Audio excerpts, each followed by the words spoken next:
All right. It's been a couple of days in real world time. I honestly forget exactly where we left off, but we're gonna go. We're gonna go ahead and I guess take measurements for the flat floor. It's gonna be pretty much square to the car, so I think I could do it from measurements, not have to make a template or something. So I'm just gonna slide under there, kind of scratch down on a piece of paper what I need to make, and then the fun stuff will happen. We're gonna head back into the shop and make our carbon fiber flat floor.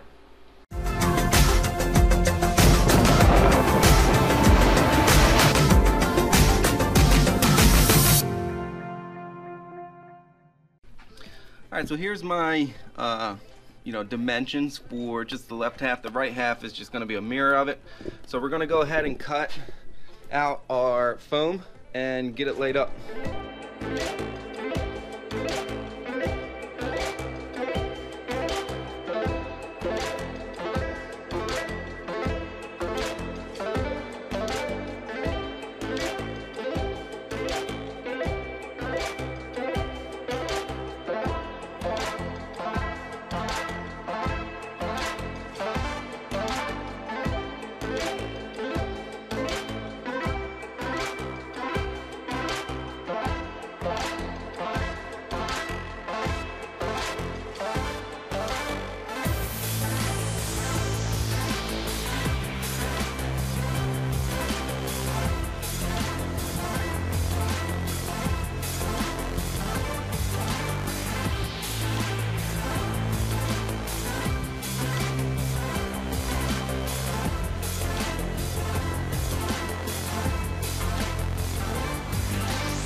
Alright guys, so as you saw in our time lapse, one half is done. We got the heat going, so I'm just giving it a quick look. Vacuum pump sounds good and our pressure gauge looks good. We're getting okay wet out. You can kind of see it coming through, so that, I know we're going to be good. I've done enough flat panels. This is by far the largest single flat panel I've done. And I've been doing composites long enough to know that sometimes even like a minor change can just like make stuff act different. So anyway, so that's got to sit in the oven for about 3 hours. While that's baking, we're gonna head up and kind of do some stuff on the car, get some of the brackets and stuff moved along, and keep this project rolling. All right, so here's what's going to be used for some of the brackets. These are actually kind of meant to be like door latches. Got these from Speedway. Let's see. So you can see once they lock into place, they hold there, and then hit the little lever, it opens. So these are going to go, kind of up under here. How are they gonna go? This way. Right on the inside of the you know, pinch weld right here. Now this idea, I kind of am borrowing from Mike over at Professional Awesome. He kind of made a splitter kit that comes with like a bracket with something very similar to this, and we're going to start trying to pair his bracket kits, or you know, quick release splitter kits, with some of our splitter blades in the future. But as you can see, I'm using them for a flat floor. They could also be used to mount a diffuser. Pretty neat idea. So, you know, props to him for kind of coming up with it. You know, I'm just kind of modifying it to work in my situation. But yeah, right now we're gonna go get the holes drilled and kind of get those brackets down there bolted up. So that way when we get the flat floor, we can kind of, you know, put it up under the car where it needs to be and just finish off the brackets.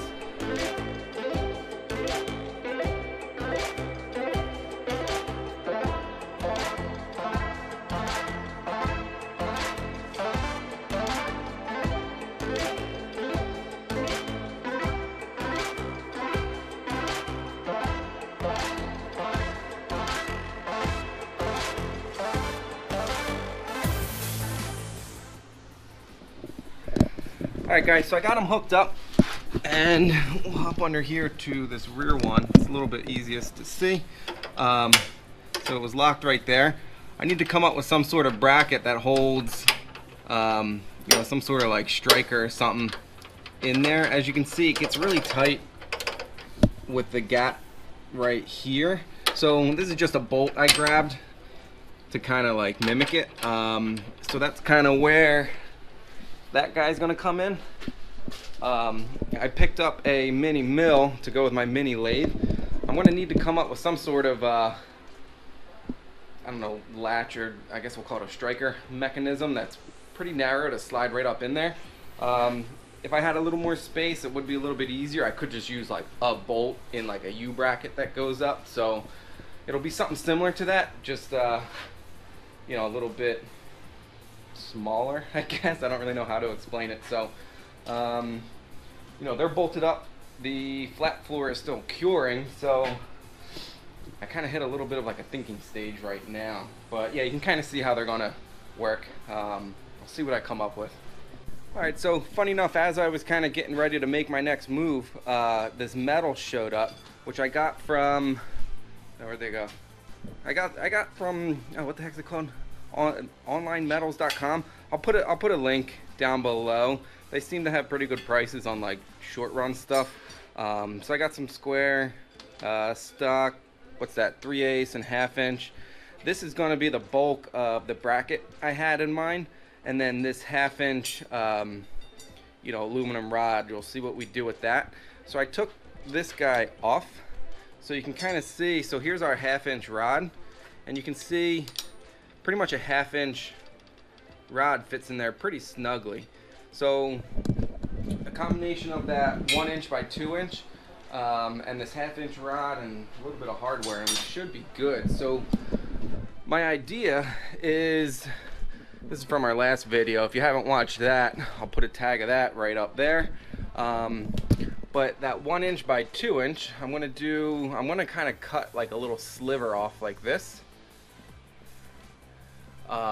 And the bolt is gonna kind of pass through here with the nut on the end. And that rod I'm gonna use kind of as like a sleeve to go in it. So then this gets pushed up to that bracket, you know, that's kind of up on the car. I don't really know if all this is making sense, but that's my rough idea right now. This one is pulled off obviously for mock-ups, so I think I'm going to kind of get ready to, you know, turn some of these down and, you know, just kind of slice off some of them and see if I can make something happen.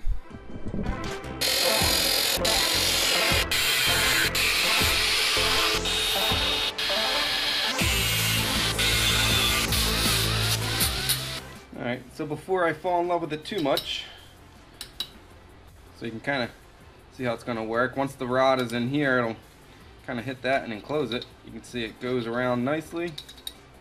So, alright. What we need now is to turn down a 1/2 inch bar with a 1/4 inch hole out of this 1/2 inch rod right here.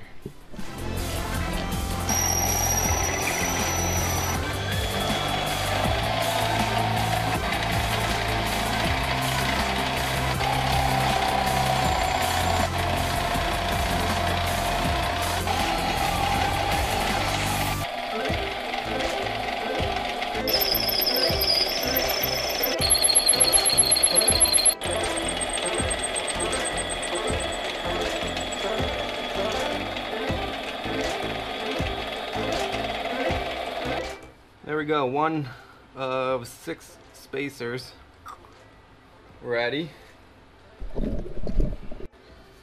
So we're going to use some 1/4 inch hardware. Let's just do a quick test fit. Alright, looks good. So it'll go like this.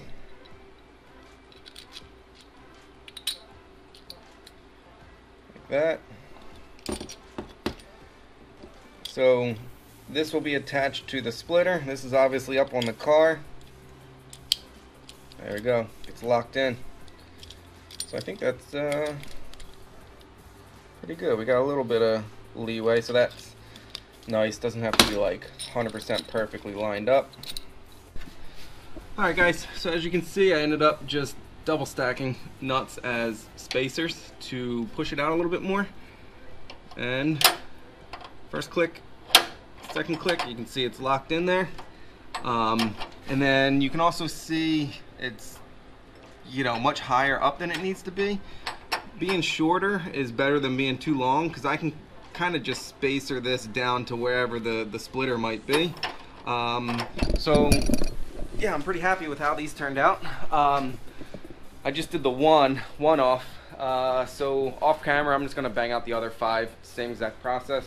I can maybe kind of assembly line it a little bit. Knock those out around about that time.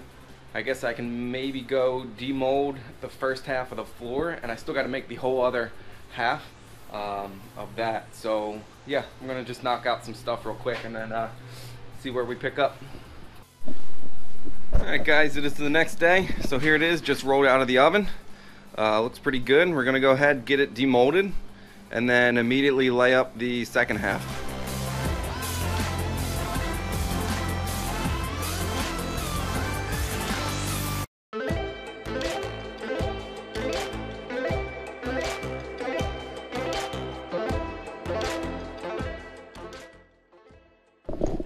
Woo-wee! Look at this.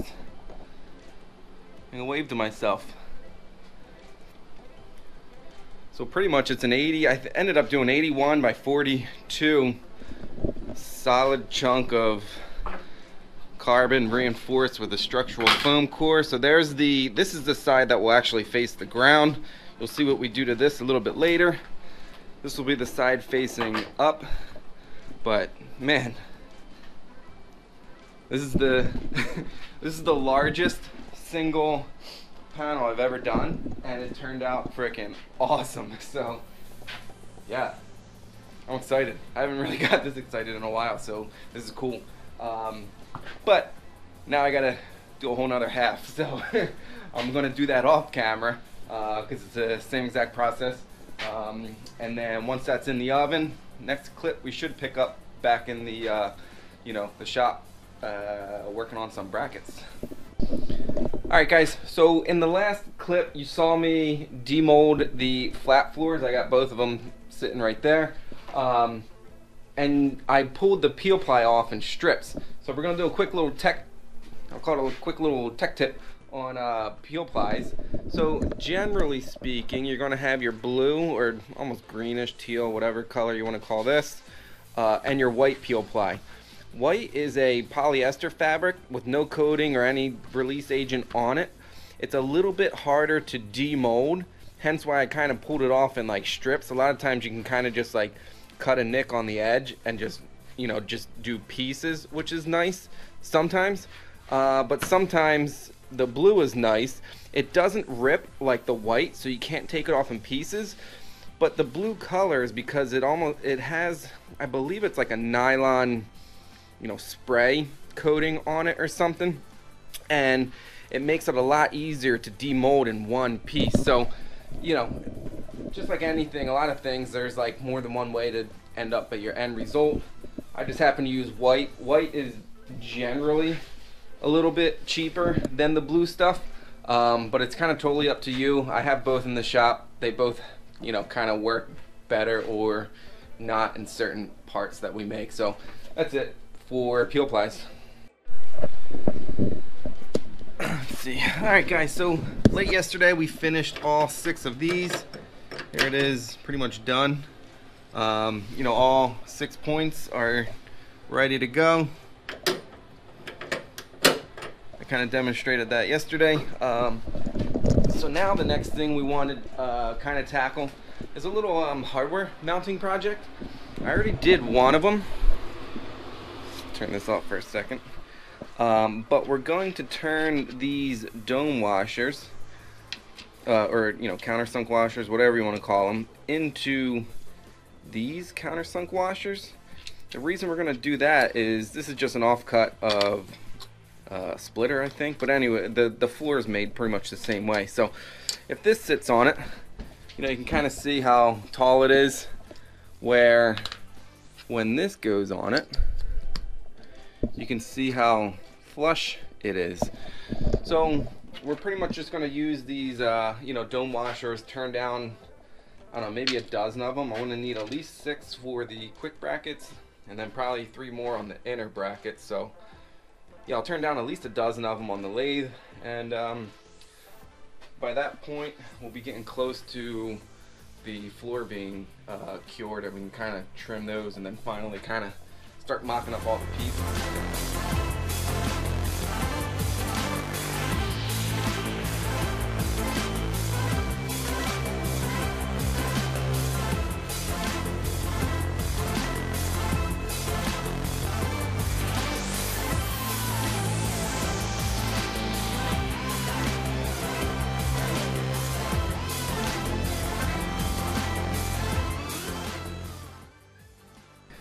Alright guys, here they are, dozen, I'll call them like low drag washers.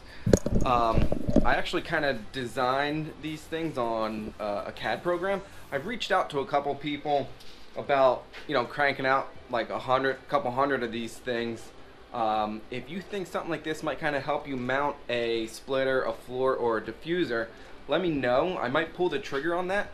If you're watching this in the future and these are actually a product, the link will be in the description below. Alright guys, so we're doing a little project on the mill, making some mounts for the flat floor. And I came up with this little, obviously this bolt's much longer, that won't end up on it. But this bracket right here, I still got to finish it. Let's say it's mounted to the splitter. This little horseshoe bracket will be hanging from the car. And you got to imagine, we would lift the splitter up and in, and you can see how, just kind of hold it there. So we're going to do 4, kind of like a mid one and a rear one on each side. So yeah, this is kind of my first mock-up, first test at it, and turned out pretty cool. So we're going to go ahead and cut out 3 more. Oh yeah, and it's tapped on the bottom. We're going to use some 5/16 rod drop down to kind of hold this along with a few other braces.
Alright, so I got one done out of the three. You can see I modified it a little bit already. I made it taller because this one I had to shorten up this distance right here in order to kind of slide in. Just making them a little bit taller just gives me a little bit more room to play with.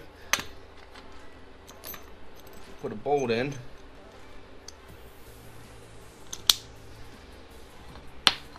You know, this one I didn't take as much time to kind of like chamfer any edges or anything. Just kind of doing a quick little time lapse, but you can see it slides in pretty nice. There's a little bit of play, which is good. You don't want it like too tight. And then tapped our threads and everything. So yeah, I got to do two more. This Harbor Freight mini mill is kind of cool. You know, if you're watching this under time lapse and you have any input, please comment below. You know, I just got this thing. I know I'm not like squaring the stock. I don't have DROs on this thing, whatever. These things don't need to be that exact, so it's kind of cool for like a first little project. If you do get one of these things, this is a 4-inch vise. Do not get the 4, get the 3, or you know, some low profile. Because I don't know if it showed up under time lapse, but trying to get this drill chuck and everything in, like we're almost all the way up right now, and you can see how close we are. So, but anyways, I'm going to just do the other ones off camera, and then all the brackets will be done. We're going to have to trim the floor, get the floor finished, and then the floor halves and the brackets, and finally on to mounting, I think. Alright guys, as you can see, I kind of just laid it up underneath of the car. You can kind of see it sticks out the same as the splitter. It looks a little bit funny with the wheels inset. I eventually would like to do 315s all around and like set them out, but that's a whole nother big huge project I don't have time for. But what will be kind of cool is kind of going back to Lime Rock with less variables.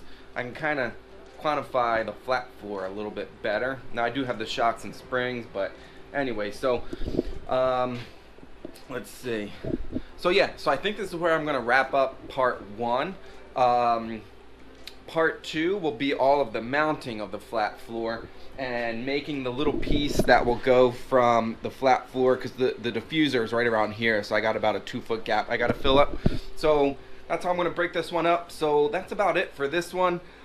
Please give this video a thumbs up, and please hit that subscribe button if you want to see part 2, mounting the floor.